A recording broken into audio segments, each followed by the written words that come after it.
Thanks for staying tuned. It's 3 days to the much-anticipated Southern Sun Ikoyi Golf Day tournament.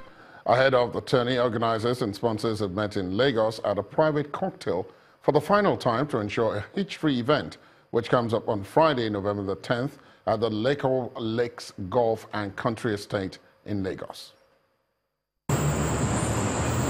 The Southern Sun Ikoyi Hotel private sponsors cocktail is a platform for the partners to meet in a relaxed atmosphere in preparation for the Golf Day main event. The general manager of Southern Sun Ikoyi Hotel explains the idea behind the Golf Day event. The idea is to create a fun day, make sure it's enjoyable for everybody. The element of competition definitely is going to be there. And the point of difference is going to be a Southern Sun hotel, Southern Sun Ikoyi Hotel experience. Great competition, great camaraderie, friendship, corporate identity, corporate exposure, and a great prize giving and some very, very decent prizes. And we're also going to embrace a community project. We support every year the Arrows of God Orphanage. So definitely post this event, we're going to go straight into our Christmas program. For the sponsors, aside being a golf competition, there appears to be something unique about the event. The Southern Sun Golf Tourney is actually one of the highest profile golf events in the country. And we're going to have some of the top amateur golfers playing there from different golf clubs in the country.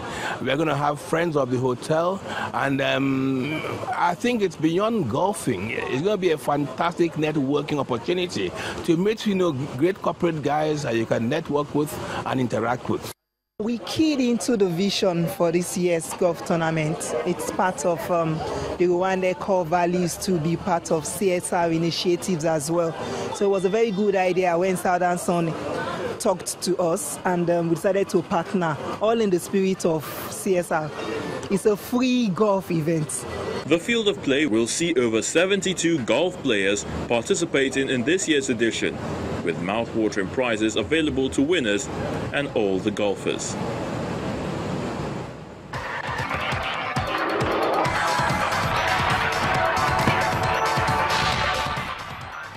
Welcome to Sports News. Super Eagles technical advisor Gernot Rohr believes injuries to 6 key players will be an opportunity for him to give fresh legs a chance to play.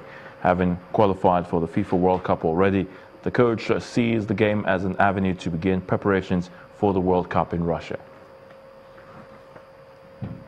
Nigeria Professional Football League club Katsina United have unveiled coach Abdullahi Bifo as their new technical advisor. Bifo takes over from former Nigeria international Baldwin Bazwaye, who resigned from the post last week. The Katsina club were close to sealing a deal with Ladan Boso, but the former Flying Eagles coach made a U-turn and joined FC Ifeanyi instead.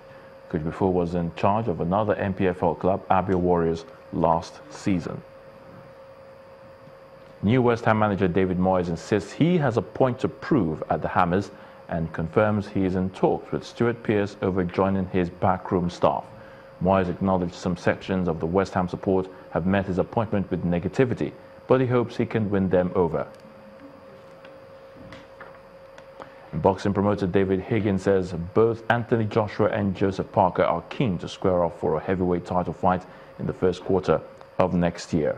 Higgins, who is Parker's promoter, says the fight can happen, but the financial agreement has to be right. Britain's Joshua holds the IBF, WBA and IBO heavyweight titles, while New Zealand's Parker holds the WBO title. And that's Sports News. I'm Ayotunde Balogun. The news at 10 continues shortly.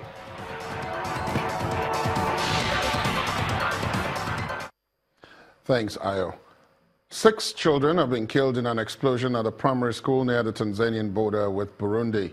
They had been playing with an object when it exploded at the school. More than 20 others were injured and have been admitted to hospital, and 3 children are said to have died since then. Detectives have been dispatched to the scene of the incident to determine how the explosive got there in the first place. The Spanish government is considering constitutional changes that could allow its regions to hold referendums on independence in the future. According to the country's foreign minister, Alfonso Dostes, The move is in recognition of the events in Catalonia, where the regional government was deposed after a unilateral declaration of independence. Speaking to the BBC earlier, Mr. Dastis had said, quote, "We acknowledge there is a political situation that deserves to be looked at, but in any case, it's clear that the decision will be taken and will have to be taken by all Spaniards," unquote. He also apologized for hurting people during the banned referendum last month, but said there was no disproportionate use of force. In the meantime, hundreds of demonstrators are gathered in Barcelona's San Juan Square, demanding the release of Catalan leaders and activists jailed by Madrid. The demonstrations are part of a general strike called by pro-independence campaigners in Catalonia, which severed transport links as leaders of its secessionist movement sought to regain political momentum after failing to agree a joint ticket to contest the election. And President Donald Trump is on the third leg of his trip to Asia. He is currently in China, where he and President Xi Jinping are expected to talk about North Korea's nuclear armament. Before he arrived in China, Mr. Trump had praised his counterpart, saying he was looking forward to meeting him after his, quote, great political victory. The meeting comes just a couple of weeks after President Xi consolidated his power at the Chinese Communist Party Congress. Hours earlier, while he was in the South Korean capital Seoul, Mr. Trump had described North Korea as a hell that no person deserves. North Korea's nuclear weapons program has sparked international alarm, with Pyongyang carrying out its biggest nuclear test yet in September. And the main news again. Another bloodbath was today recorded in Plateau State as suspected herdsmen attacked residents of Riyom, killing 11 and injuring 4 others.